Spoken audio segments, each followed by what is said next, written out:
It's an exciting day. I'm going to start my first seedlings of 2025 today. I have already planted the poppies outside. If you've not seen that in a video, maybe you will in a few days. But that's just sprinkling them over the snow, so that was not starting seedlings really. So today I'm going to go ahead and start my cabbage.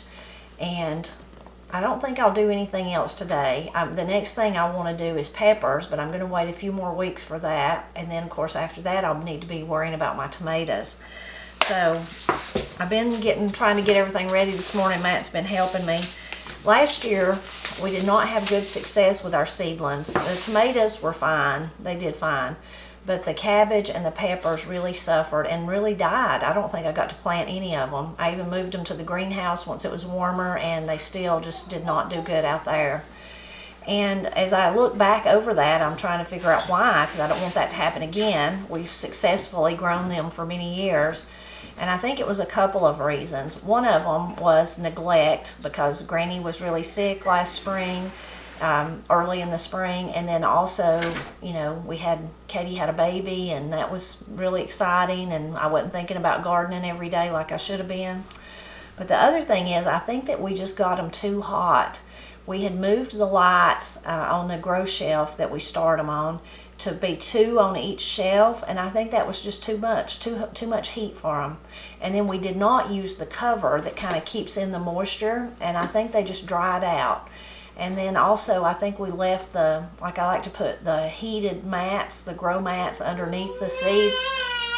You can hear Ira talking when they're first starting, and I think we just kept plugging them up, and so they were getting too much heat from the top and too much from the bottom. And then also, because all the moisture, they weren't enclosed in anything, was just seeping out. I think that's really what happened to them. So we've done a few things to correct that this year. We're going to use the cover again, and we also just put 1 light on each shelf. So I hope those changes will make a big difference. Now when it comes to what kind of cabbage we like to grow, I'm going to go through my seeds here. Got out my seeds. Oh, and I have to say too, one of you gave me this great tip. It's one of those things that I would have never thought of on my own. I'm just not like that. I'm not good at thinking of stuff like this, but then once the person told me, thank you so much, a subscriber, I thought, why did I not think of that? So I like to use the photo boxes. These are normally, you would buy this to put your photos in, and then they come in a big case, and I write on the front of them like that, you know, and on the back usually. But then the subscriber said, well, why don't you write on the top? And that way, as soon as you opened it, you could see, you know, you wouldn't have to pick them up and look at them. Why did I never think of that? So I have spent this morning going through and doing that. So I've already wrote on that one. So I'm going to look through them. In this one I have cabbage, kohlrabi, and onions. So I'm not going to do any kohlrabi today in here. And that was a cabbage that we grew one time, but I'm not going to do that. It was Charleston something, Wakefield.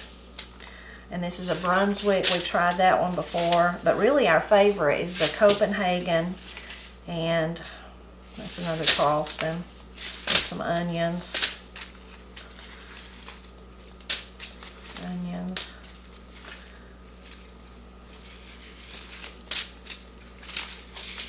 And the late flat Dutch. Those are the 2. Copenhagen Market and the late flat Dutch. That we seem to have really good luck with. I'm going to look, and sure enough, there's 2 that I've already opened and used some of the seeds, so I'm going to try to use those first.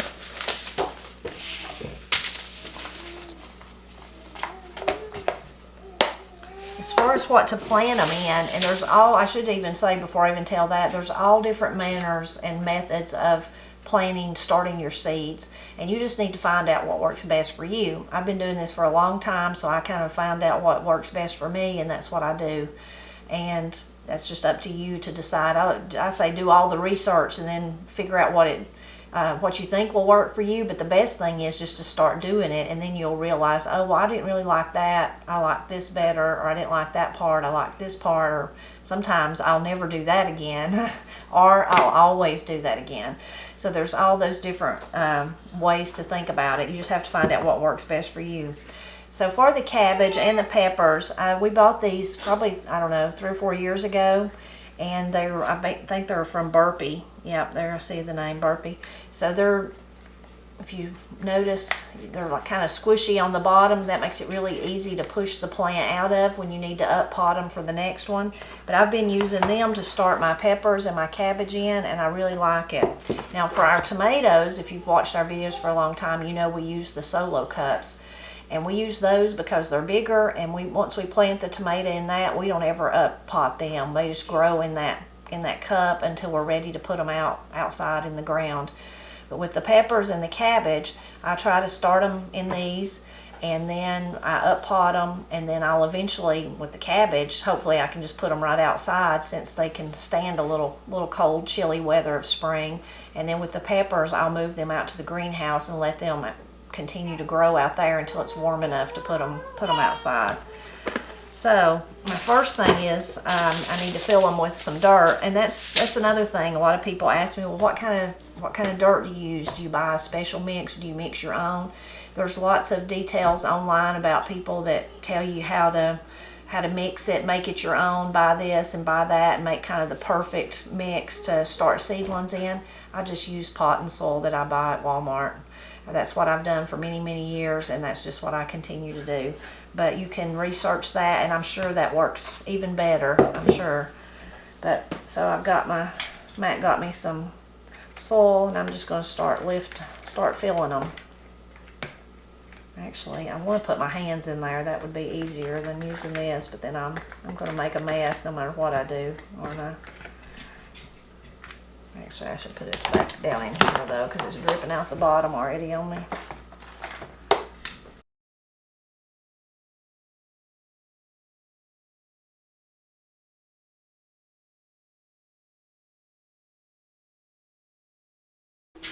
Okay, I got them all filled, went and rinsed my hands off. It's unusual. I found several rocks in this pot and soil. Usually you don't do that, but I did find some.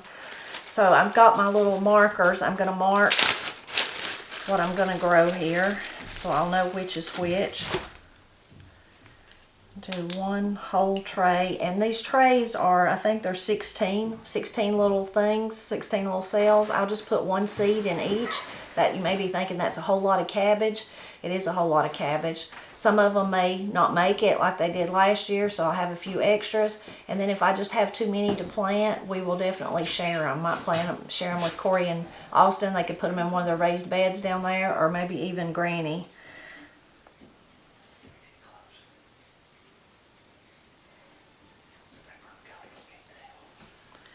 And then, I don't know, one of them, I'm going to do one each of the Copenhagen and the Flat Dutch, but then I wonder about the other one, if I should divide it or plant the whole thing, one or the other. I could read to you on here. It says Copenhagen market cabbage. Perfect for market gardening, the Copenhagen cabbage produces uniform heads spanning 6 inches in diameter and weighing in between 3 and 4 pounds. The size makes it a necessary staple in your home garden since they are perfect for a family meal, great in homemade sauerkraut, coleslaw, steamed cabbage, stew, and homemade egg rolls. This cool season annual can withstand and even benefits from cooler temperatures and a light frost. So that was the Copenhagen. The late flat Dutch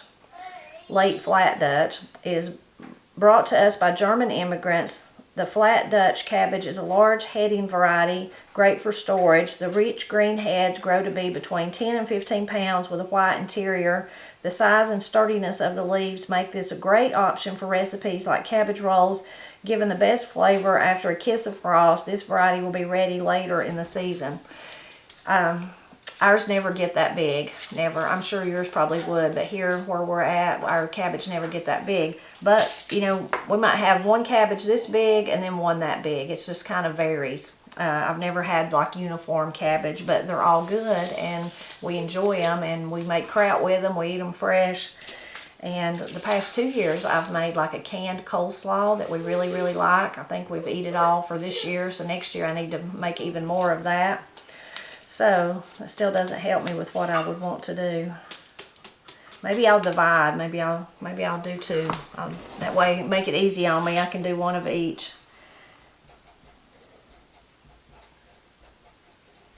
do. I don't know how I'm gonna differentiate. Maybe that way and this way, that would be good. Now another thing is when it comes to actually starting planting your seeds, starting putting them in there, there's a lot of different things people go by, like the size of the seed and then how much you're supposed to plant it deeper than that. These probably, most of the time your seed packets will tell you stuff like that.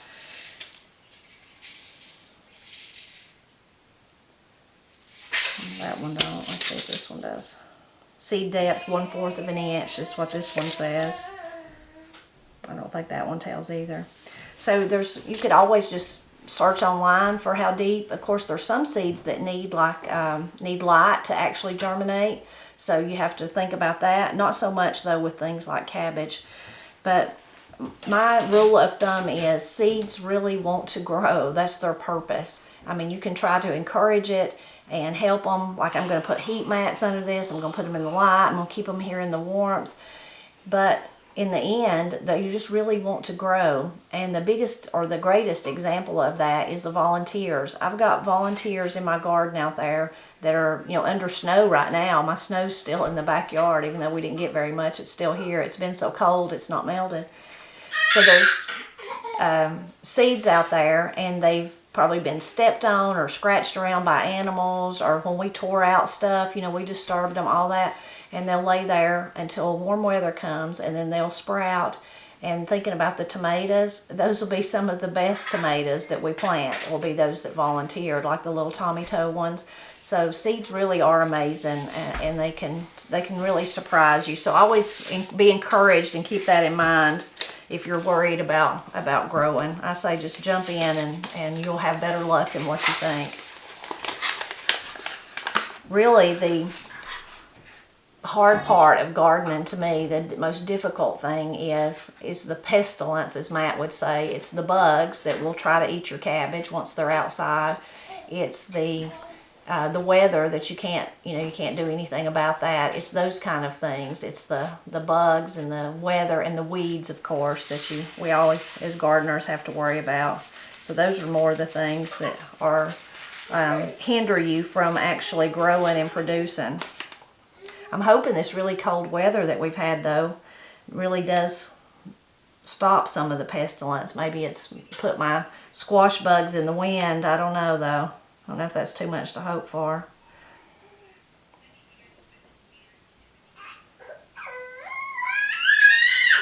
Ira's really excited. Someday he'll be able to help me with this. That will be nice.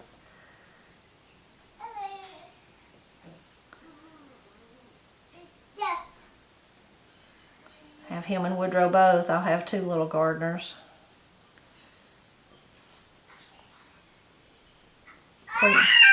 Katie and Corey were good helpers in the garden. They still are. Not so much this past year because of babies, but I've heard both of them talking about how this year, though, they hope to do more. The boys will be older and maybe it'll be easier on them.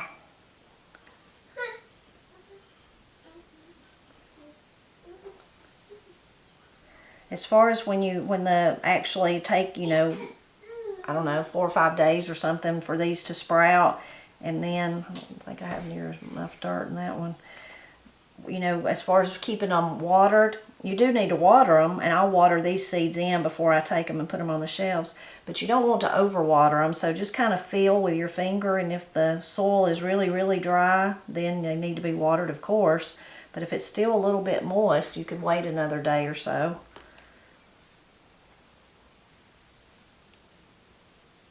Okay, there's one tray. Might as well do the other flat Dutch, though, while I've got this in my hand. I would love to, if I had a southern exposure where the sun come in, just be able to, I've seen people's houses like that. Maybe they have a sunroom or something and they just put their seeds right out there in the sun. That doesn't work just because we're here on the north side and none of our windows we don't get much sunshine in the windows in the summer, but in the winter, none at all. It sets so the sun's back there behind the ridge there in the winter. Okay, that was all of the flat Dutch. Seeds really go a long way. So I'm going to save those. I didn't have to open one of my new ones yet. Save those for next year and then start on the Copenhagen ones.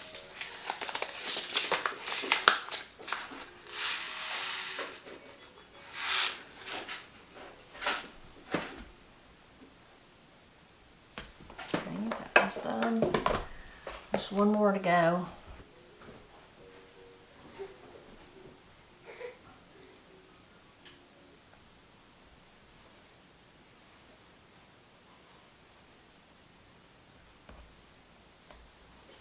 Okay, that got all of them.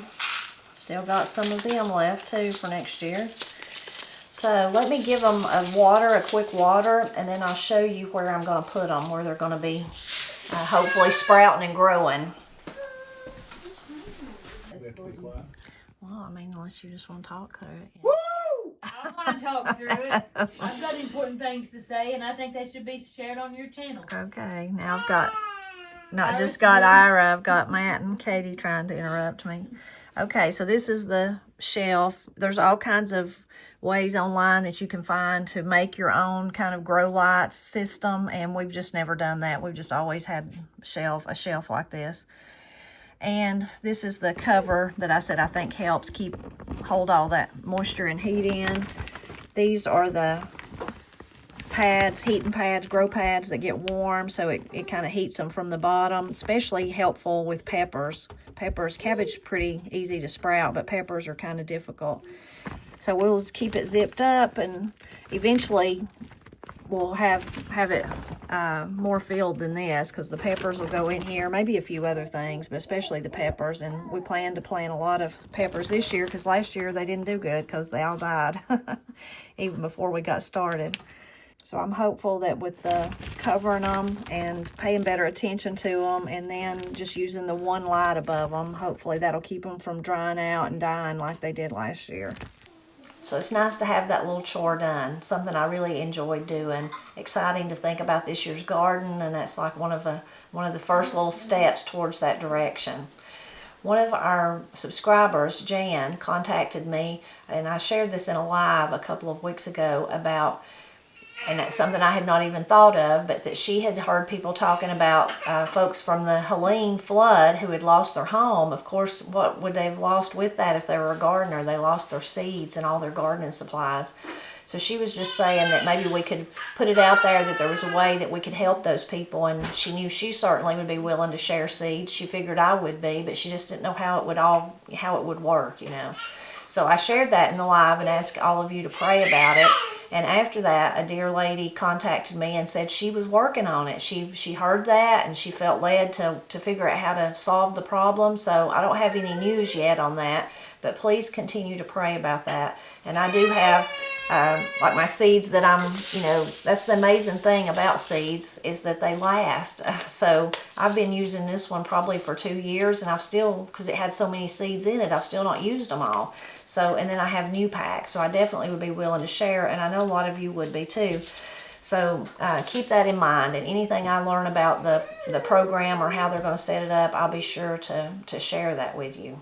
This is the time of the year a lot of people start thinking about their gardens, and this is the time of the year. I got a seed catalog yesterday. When you start getting those seed catalogs, and it's cold outside, but you flip through wishing you could grow all the beautiful flowers, all the exotic vegetables, everything that you've never grown before. So it's that time of the year people are thinking about that.